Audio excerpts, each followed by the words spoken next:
frame running in Denmark, and Connie Hansen was one of the main people introducing it. And it got started initially as a recreational activity and something that was used to assist in physiotherapy and just general well-being for children and young adults who had spent time in hospital and things like that, who needed to get some exercise. It was found to be very, very beneficial, and it started to develop into a sport, very much in the way that wheelchair racing developed in the early days. Then CP Isra started to take an interest in the event and developed it into an actual sport, developed standards of design of equipment, running, distances that could be run. They introduced idea of world records and started to develop the sport into something that was recognized internationally. So it developed over a lot of countries, initially in Europe, and since then it's developed further. It's actually now, as I said in the bottom line, it's a sport that you can see being taken seriously in every continent of the world, except Antarctica. But there are actually examples of running frames which don't have wheels. They have skids on them, and they are used by kids on ice and on snow in the countries where that's more common, like Denmark, Sweden, Norway, and the like, and to a certain extent, the Netherlands, I believe. And recently, it's been developed into an IPC event, and there's actually frame running races now in the World Championships and the European Championships. Unfortunately, we've just lost our opportunity to take part in the Paralympics, but that's a battle to be fought another day, and hopefully it will gain its status to be involved in that sport, that event in the not too distant future. Hopefully, the brief history will become a long history in time, but for the moment, it's quite short. The developments have been huge, and the event is continuing to grow both in stature, but also, I've said it's not got a lot of basis in sort of scientific study and things like that. That is starting to change, and certainly people have now been having a look at the movement of the athletes and how that can be improved. So that should start to filter through to everyday use in the not too distant future. So let's have a little look at the running frame. If you look closely at the machine, if you haven't seen one before, you can see it has 3 wheels. It's got a frame, it's got somewhere to sit, and it's got some handlebars for the user to hold and steer the equipment. Let's take a closer look at that equipment then.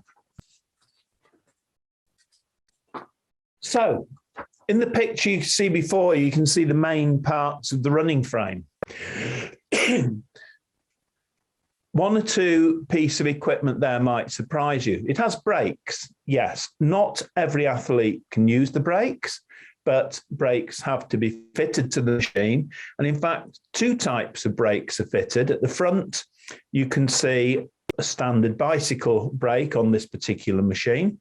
And they also have brakes on the rear wheels that lock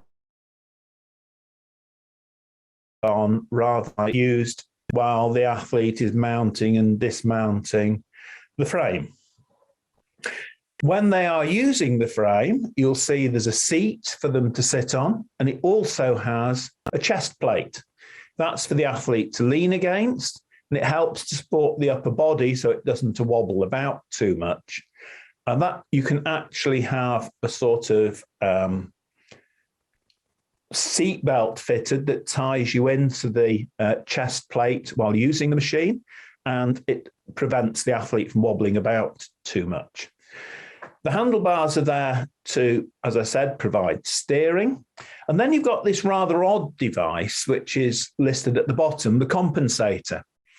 Now, in the compensator on this machine, it's a form of damper, and its job is, unlike the compensator on a wheelchair, not to lock the wheels into a certain position, but to actually make it a little more difficult for the athlete to move the wheel round and help to keep it in the center points. So athlete in the running frame will tend to move in a straight line until they fight against the compensator to go round a bend. As soon as they stop pushing against the compensator, it'll return to the straight line. Now, as I said, this is a damping compensator. Other makes of running frames have different designs of compensator, and some use a simple elastic band system to do the same job. But in all cases, it's there to keep the athlete moving straight. And I don't think I've yet come across an athlete or a child using one of these machines who didn't find the compensator helpful. It can be adjusted, so it's can be made easier or harder to steer, but most people find it beneficial to have it operating to a certain extent. So it's quite interesting just to have a think about how the running frames developed. So I want to take you back for a moment, think about wheelchairs. If you think about the early days of people racing in wheelchairs, they started off in what was more or less a day chair. You could recognize that racing wheelchair as a day chair, very little difference in design and very little difference in its functionality.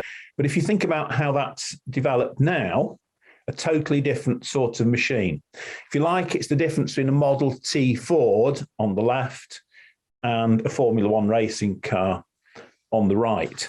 And that development has taken place over a number of years. A number of companies have put a lot of money into that development, and a lot of time and effort has been put into changing the design.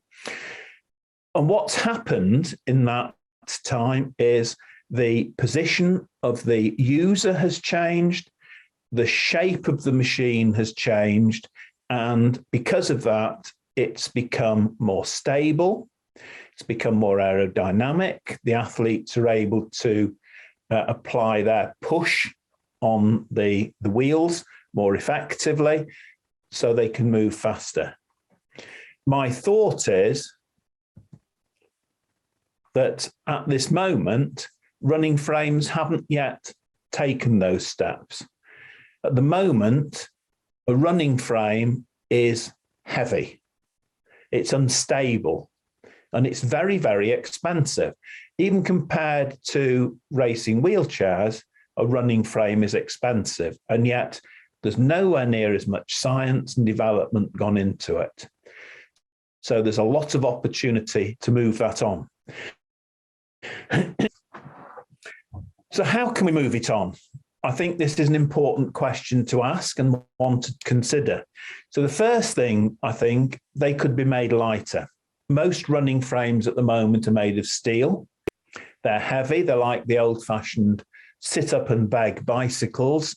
They're not particularly designed for any form of lightness at all. They're designed to be strong, using the cheapest materials that can be assembled in the cheapest way. Now, that's not to say all running frames are like that. There are one or two that are made that are lighter than that, made in different ways. And a few of the more elite athletes have had their machines made specifically for them. But the majority of machines, as I say, still very, very heavy, not particularly well made, and ready for somebody to move forward and change the design. What they need is to be made more stable. The racing wheelchair has been made more stable by lowering the center of mass for the athlete. And I'm sure the same could be done to the running frame over a time. You'll also notice that wheelchairs have a draft on the rear wheels. They slope inwards so that the base of the chair is wider than wheels. Now, if you look at a Formula One racing car, that has a very, very low center of mass and very, very wide wheels. The wheelchairs are starting to produce that same position by widening the base of the wheels.